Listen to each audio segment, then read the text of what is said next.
Hello student, स्वागत है आप सभी का हमारी इस क्लास में। आज की क्लास में हम जो डिस्कस करने वाले हैं वो करने वाले हैं पुष्पी पादुका में लैंगिक जनन। ये हमारी आज सेकंड क्लास होने वाली है, यानी सेकंड हमारा लेक्चर होने वाला है। और इस लेक्चर में हम देखेंगे PYQ। सबसे पहले हम PYQ डिस्कस करते हैं और PYQ डिस्कस करने के बाद फिर हम अपने शॉर्ट आंसर टाइप फिर लॉन्ग आंसर टाइप हम डील करेंगे। और सबसे पहले बता दूं, इसमें वो हमने क्वेश्चन इसमें ऐड ऑन कराए हैं PPT में अपने, जो कि हमारे बार बार एग्जाम में रिपीटेड क्वेश्चन है और वो गेस्ट क्वेश्चन है। इट मीन्स हमारी सारे हम जो करा रहे हैं वो सारे गेस्ट क्वेश्चन है, ठीक है। तो सबसे पहले मैं आपको बताऊं, और इस मतलब जो हम पढ़ा रहे हैं इसकी अगर आप PDF चाहते हो, इसका मतलब पढ़ाई हुआ मतलब क्लास नोट्स चाहते हो, तो आपको सबसे पहले किंजल क्लासेस का मोबाइल ऐप डाउनलोड करना है। कहाँ से करोगे? प्ले स्टोर से करते हो, ऐप स्टोर से कर सकते हो, है ना। कोई भी ऐप स्टोर हो अपना, वहाँ से अपना जो किंजल क्लासेस का मोबाइल ऐप डाउनलोड कर सकते हो। इसके अलावा अगर आपको नोट्स चाहिए किसी भी सब्जेक्ट के, कलरफुल नोट्स चाहिए, हैंडराइटिंग टाइपिंग नोट्स चाहिए, या आपको हैंडराइटिंग चाहिए, या किसी प्रकार के अगर आपको नोट्स की रिक्वायरमेंट है किसी भी सब्जेक्ट के, एनी सब्जेक्ट, ठीक है, तो आप क्या करोगे 6397544805 पर आप हमारे टीम से कांटेक्ट कर लोगे और वो हमारी टीम आपको नोट्स प्रोवाइड करा देगी अफोर्डेबल प्राइस में, ठीक है। बाकी आप दीपावली पर ये आप वीडियो देख रहे हो तो आप कूपन कोड आपको मिल चुका होगा। कूपन कोड नहीं मिला तो हमारे व्हाट्सएप नंबर पर जाकर के आप कूपन कोड लेना, जिससे आपको डिस्काउंट मिल सके, ठीक है। अब आपको मैं क्लास लेक्चर दूसरा है, तो दूसरे लेक्चर में हमने कहाँ तक करा दिया था मैं एक और आपको बता दूं, हमारा एक बैच है बायो कैप्सूल बैच है। इस कैप्सूल बैच में इसमें हम क्लास 12th की पूरी हमारी क्लास चलती है, जिसमें आपको कॉन्सेप्ट क्लियर कराए जाएंगे भाई AI इमेज एंड एनिमेशन के थ्रू सारे हम क्वेश्चन इसमें डिस्कस कराएंगे। एंड इसी के साथ हम फुल NCERT सॉल्यूशन प्रोवाइड कराएंगे। इसी के साथ इसमें आपको मिलेगा हैंडराइटिंग नोट्स मिलेंगे, शॉर्ट नोट्स मिलेंगे, ठीक है, इंपॉर्टेंट क्वेश्चन मिलेंगे, टेस्ट सीरीज मिलेंगे, क्विक का ट्रिक विद कॉन्सेप्ट, ठीक है। जो भी हम कॉन्सेप्ट क्लियर कराएंगे वो एक ट्रिक के थ्रू कराएंगे, ठीक है। सारी जो चीज़ें हमने यूज करी हैं ना, 70% आपको AI के हेल्प से हमने कंटेंट रेडी करवाया है। इसके अलावा अगर आपको हार्ड कॉपी चाहिए किसी भी सब्जेक्ट की, तो हमारे दिए गए व्हाट्सएप नंबर पर कॉन्टैक्ट कर सकते हो, या आप सबसे पहले इस बैच को परचेज करना चाहते हो तो हमारे प्ले स्टोर पर जाकर हमारे ऐप पर विजिट करें और वहाँ पर चेक करें और जो भी डिस्काउंट चला है वो कूपन कोड यूज करके हमारे बैच में एनरोल करें। अब हम चलते हैं अपने सब्जेक्ट के पास, ठीक है, क्वेश्चन के पास चलते हैं। यहाँ से स्टार्ट करते हैं।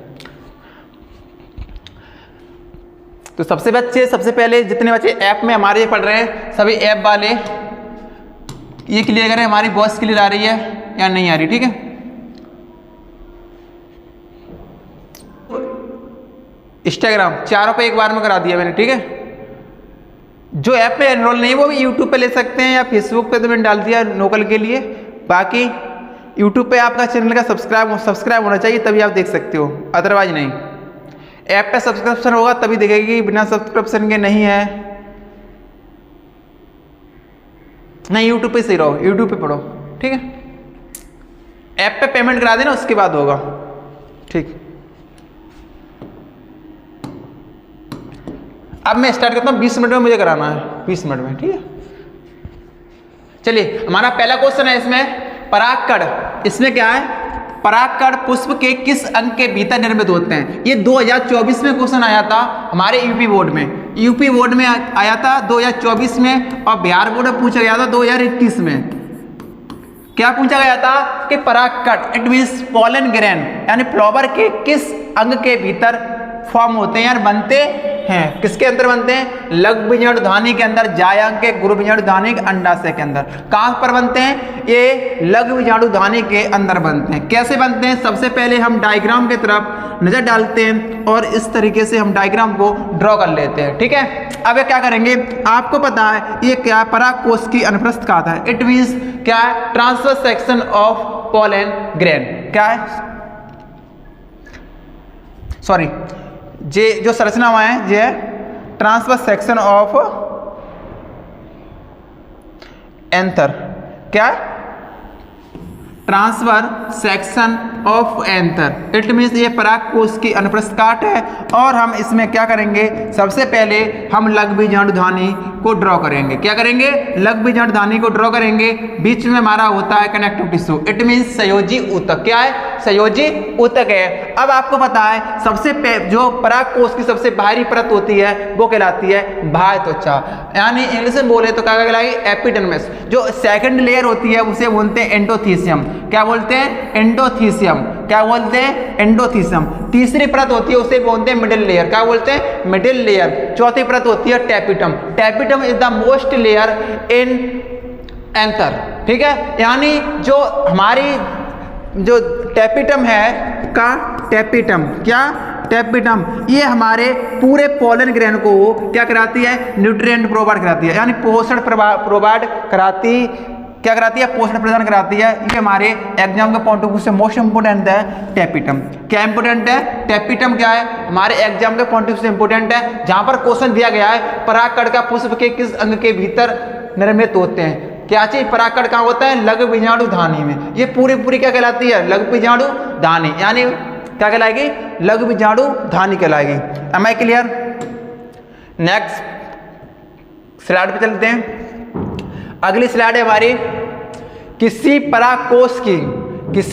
परागकोश की लघु बीजाणुधानी की बाह्यतम, यानी सबसे बाहर और सबसे भीतर परत क्रम से होती हैं। सबसे बाहर कौन सी परत होती है, आपको पता है बाह्य परत होती है, सबसे भीतर होती है हमारी टैपिटम।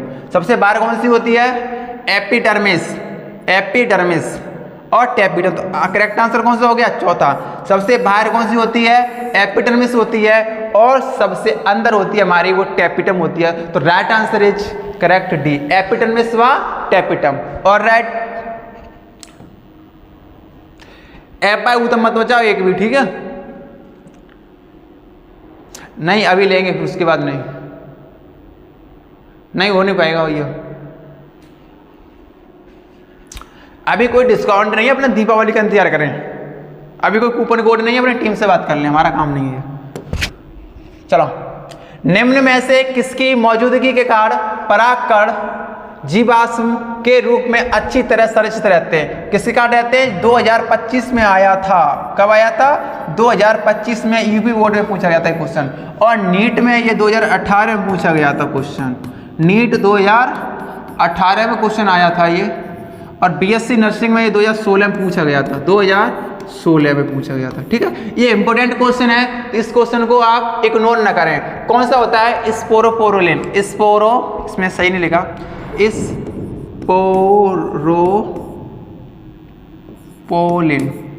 पोलिन, ठीक है, करेक्ट आंसर है जी। करेक्ट आंसर इसमें कौन सा है, स्पोरोपोरोलिन।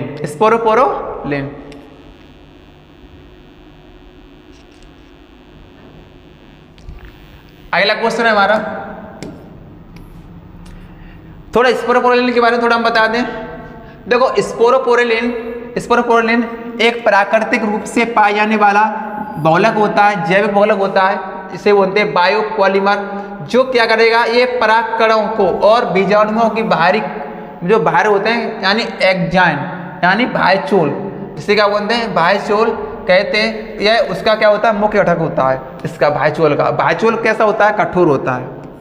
ये वाला कैसा होता है, कठोर होता है।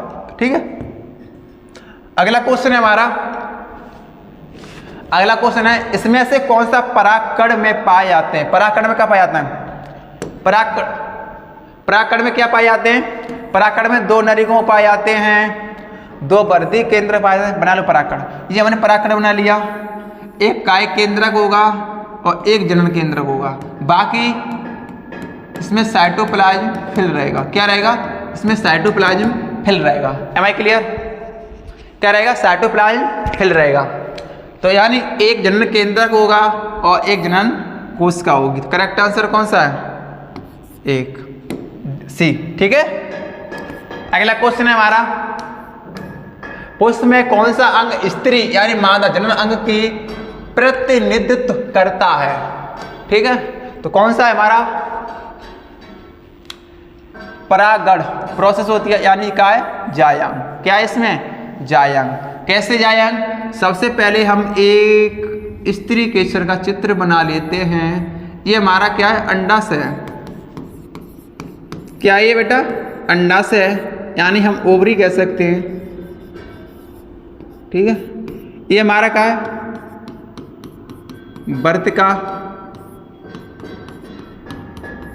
वर्तिकाग्र,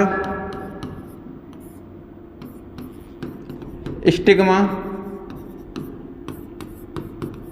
स्टाइल, है ना। तीनों को मिला क्या बोलेंगे हम, तीनों को बोलेंगे स्त्री केसर, स्त्री केसर, क्या बोलेंगे, स्त्री केसर यानी कार्पेल। ठीक है, अब बहुत सारी कार्पेल होंगी तो क्या कहलाएंगी, वो कहलाएंगी जायम यानी गाइनोसियम,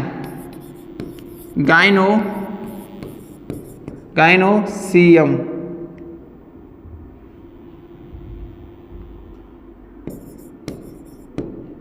गाइनोसियम। ठीक है, अगला क्वेश्चन है हमारा,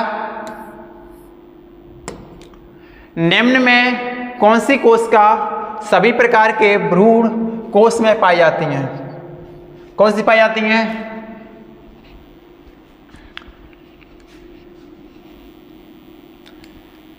एक भ्रूण कोष का चित्र बनाते हैं जी। कौन सा है, अंडकोश का, ये प्रथमुखी कोश का, ये ध्रुवी केंद्रक प्रथमुखी कोश का, अंडकोश का, सहायक कोश का।